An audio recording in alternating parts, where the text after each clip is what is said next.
બીજા management GR infra પ્રોજેક્ટ્સના management જોડાઈ રહ્યા છે. કંપનીના સીએફઓ આનંદ રાઠી આપણી સાથે વાતચીત કરશે. કંપની જે ગઈકાલે સરકાર तरफ एसेट मोनेटाइजेशन प्लान ने लेना अनाउंसमेंट થયા છે એની ઉપર. शुक्रिया सर मेरे साथ जुड़ने के लिए. सबसे पहले तो कैसे के लिए मैं उसी से एक शुरुआत करना चाह रही थी. और चूंकि हम लोग काफ़ी टाइम से चीज़ें पूरे सेक्टर के लिए थोड़ी बेटर टर्नआउट होती हुई देख रहे हैं, आपके लिए ये एडेड एडवांटेज कैसे प्रोवाइड करेगा, एक आइडिया अगर आप मुझे दे पाए. मैं उसी से शुरुआत करना चाह रही थी. Good afternoon. Good afternoon madam.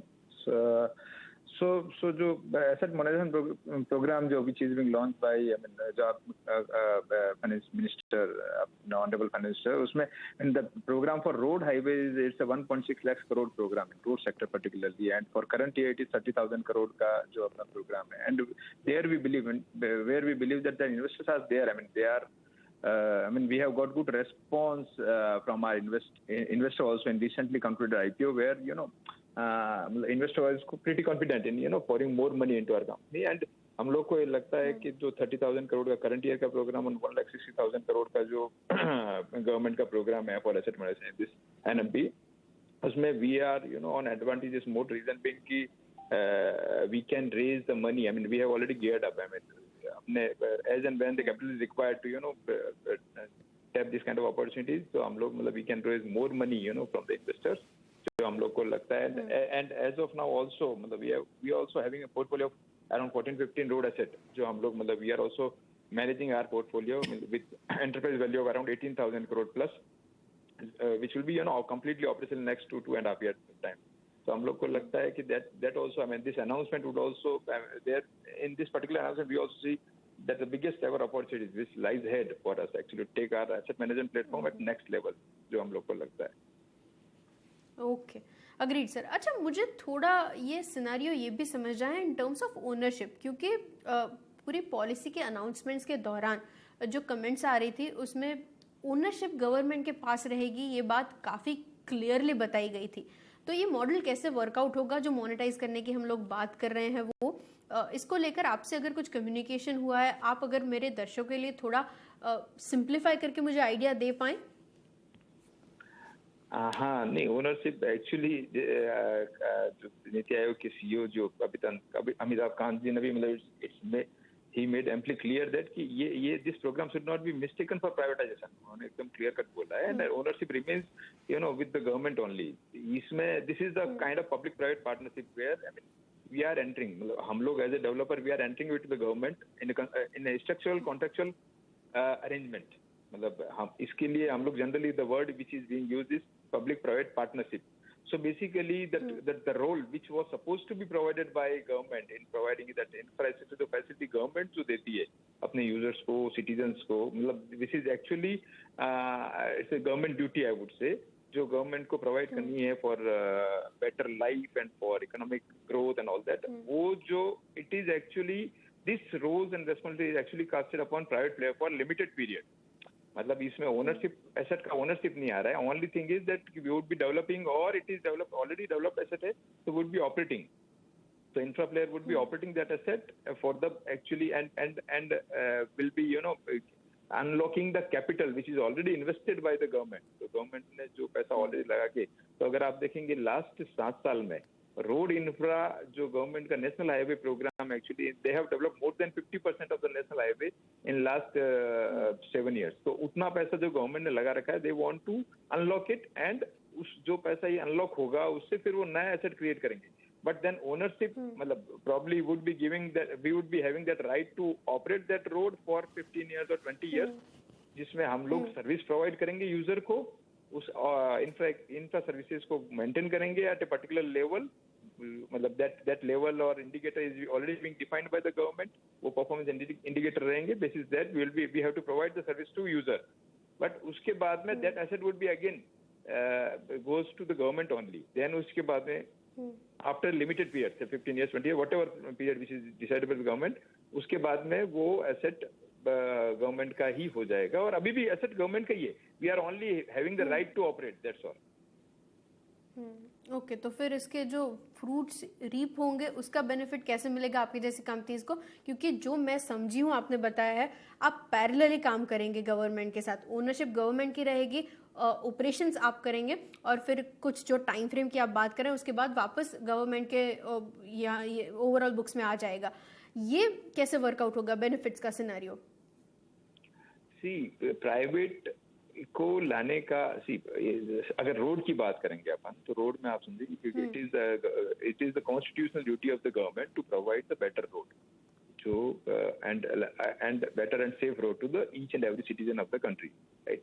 अभी गवर्नमेंट ने रोड बना दिया, उसमें पैसा लगा दिया, but still government wants to create more infra, नया और रोड बनाना चाहता है। And because we are is not developed economy, we are right, हम लोग तो डेवलपिंग इकोनॉमी है, तो हमेशा there would be always shortage of capital, तो उतना पैसा है नहीं in terms of raising debt from the outsources, और तो basically it is recycling of the asset which is already created.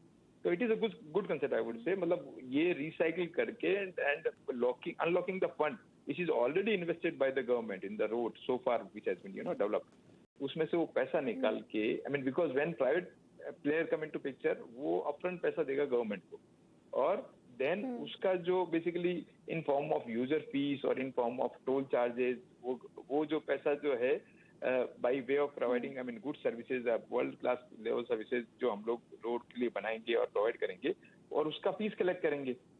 So it is a win win situation, मतलब private player अपना technology efficient, I would say it would be technology efficient so far if private player is coming into picture, or at the same time private player अपना capital भी लेके आएगा, so that there would not be any extra burden on the government to create more infra for the country. तो और ये इसका क्या multiplier effect है, so if government is creating more infra, तो it would be kind of in terms of अगर so अपन जो बात कर रहे हैं कि make in India, government if they are providing better infra, तो cost of production will also comes down. India would be more competitive on global front. तो उससे क्या होगा, इकोनॉमी में will be also kind of booster for economy also. So ultimately asset would be operated by the private player for next 15 years or 20 years, but ownership मतलब so basically अभी 15 साल तक उसमें जो भी पैसा मिलेगा, user fees would be collected by the government private player, but government को 15 साल बाद में एसेट उसी का हो जाएगा, it will be transferred back to the government. मतलब उसके बाद में जो सर्विसेज है probably and depending on government फिर कंटिन्यू कर सकता है if there is any further requirement of capital for creating more infra, but otherwise government can continue with that kind of services after 15 okay, agreed, बिल्कुल clarity है sir कि benefits जो 10 to 15 years के time frame के approximate हम लोग बात कर रहे हैं वो प्राइवेट कंपनीज के लिए बेनिफिशियरी रहेगा, और जो फंड्स आएंगे वो गवर्नमेंट के पास आएंगे, तो दोनों के लिए म्यूचुअली बेनिफिशियरी रहेगा। Agreed sir. अच्छा, फिर तो जो हम लोग सेक्टर के लिए दिक्कतें देख रहे थे पिछले कुछ टाइम को लेकर कंप्लायंसेस में एग्जीक्यूशन पेसअप होने के लिए, वो पिछले कुछ सालों में कम हुआ है।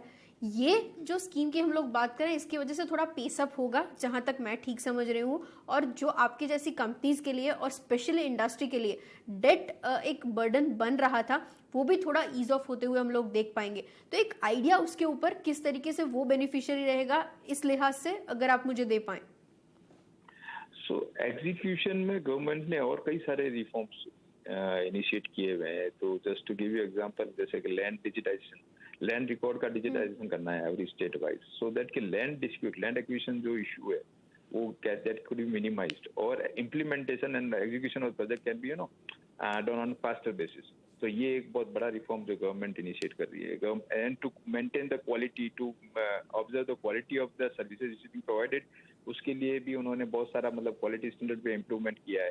सो एग्जीक्यूशन के लिए I mean there are so many parallelly reform which is being announced by the government. At the same time क्या हो रहा है कि because the government need that fund also to create big time infra, तो is by this announcement actually government is taking care of the resources requirement in terms of in terms of finance requirement for the infra, because infra cannot be government के पास में भी funds तो होना चाहिए।